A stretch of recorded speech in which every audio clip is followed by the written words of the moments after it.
For almost 1,000 years, the land walls of Constantinople had protected the capital of the Eastern Roman Empire. Armies had appeared before them, attacked them, and failed. But on May 29, 1453, a 21-year-old sultan broke through those defenses and brought the Byzantine Empire to an end. This was not simply the fall of one city. It shifted the balance of power between Europe and Asia and gave the growing Ottoman state an imperial capital.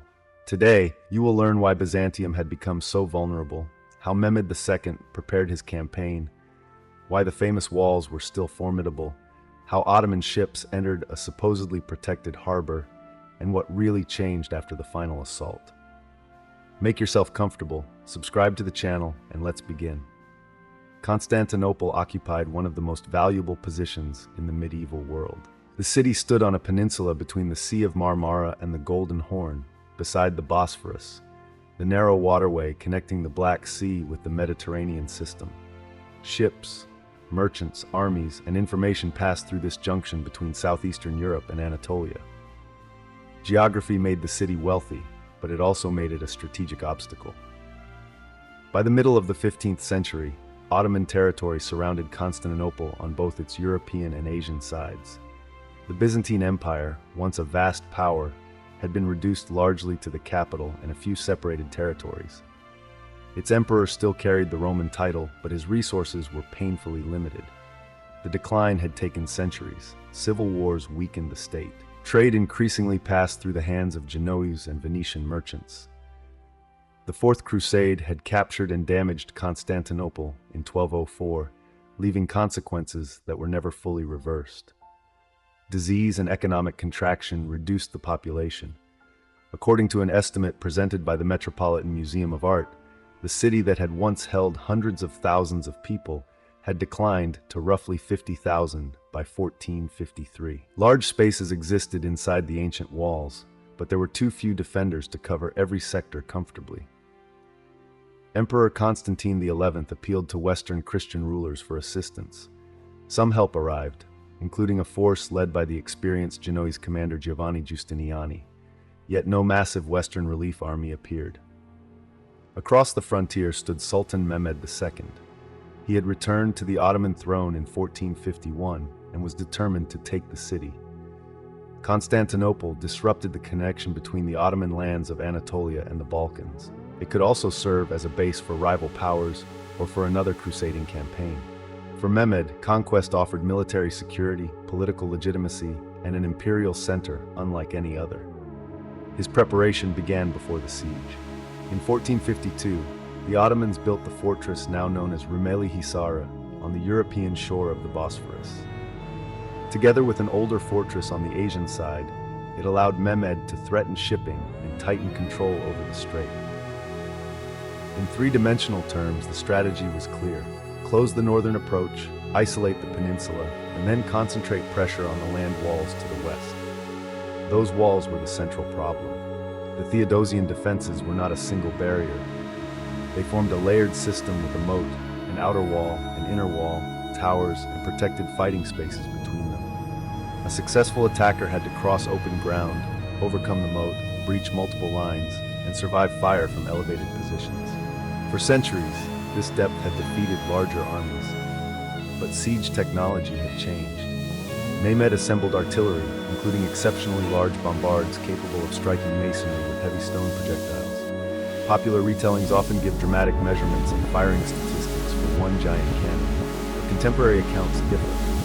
What is certain is that Ottoman forces employed sustained artillery against selected sections of the defenses. The weapons were powerful but difficult to operate. Large guns required time to reload, transport, and reposition. Their recoil and heat could damage the weapons themselves. The walls did not simply disappear after the first shots. Defenders repaired breaches at night with earth, timber, stone, and anything else available. The siege became a contest between repeated destruction and continuous repair. The Ottoman army arrived before Constantinople in early April 1453. Estimates of its size vary widely, especially in later chronicles, so precise totals should be treated cautiously. The attackers, however, clearly outnumbered the defenders and possessed far greater resources. Mehmed positioned artillery against vulnerable sections of the western walls, while Ottoman forces watched the coastline and prepared for a prolonged operation. The defenders still controlled one important space, the Golden Horn.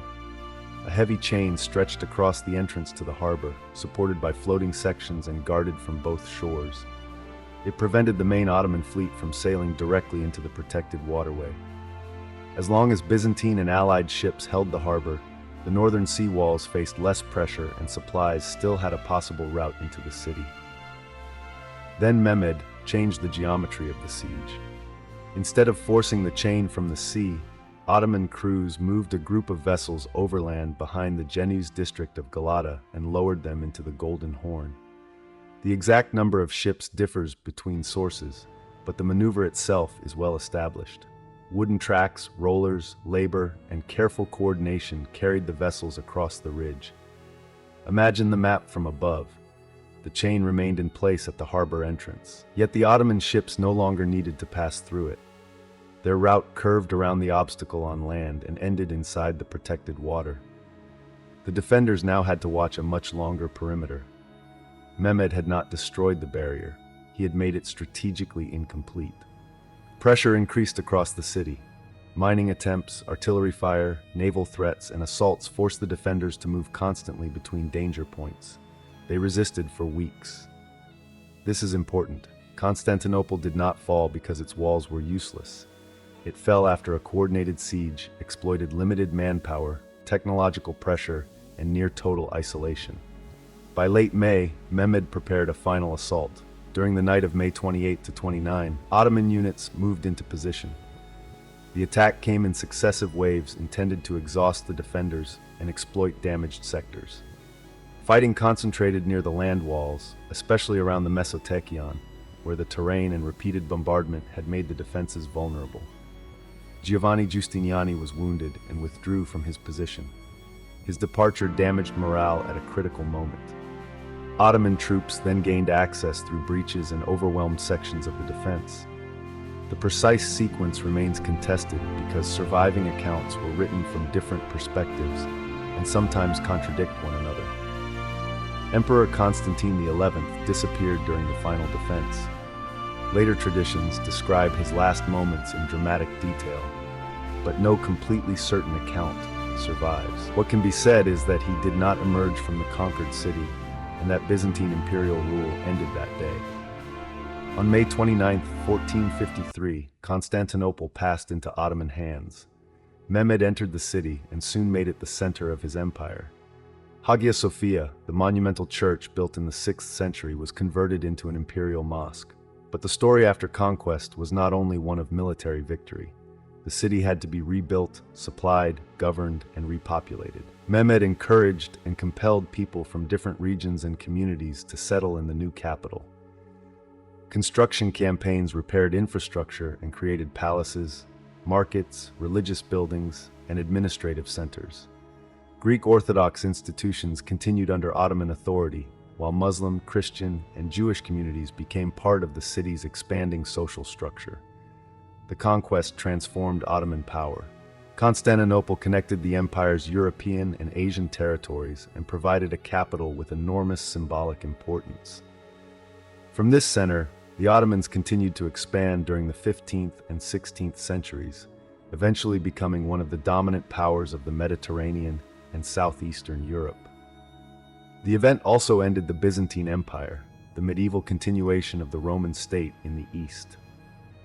Yet some popular explanations go too far.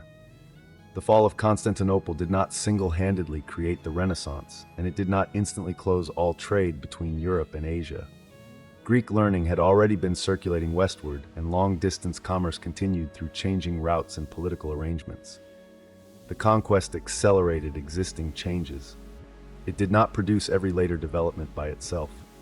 What made 1453 decisive was the convergence of geography, preparation, artillery, naval improvisation, political isolation, and determined defense. The Theodosian Walls had not suddenly become weak. A new imperial power had assembled enough technology, labor, and strategic flexibility to overcome them. For Byzantium, May 29th marked an ending. For Mehmed II, it created a new identity, the conqueror. For Constantinople, it began another imperial chapter. And for the wider world, it demonstrated that even the strongest defenses in history could fall when an enemy changed the map around them.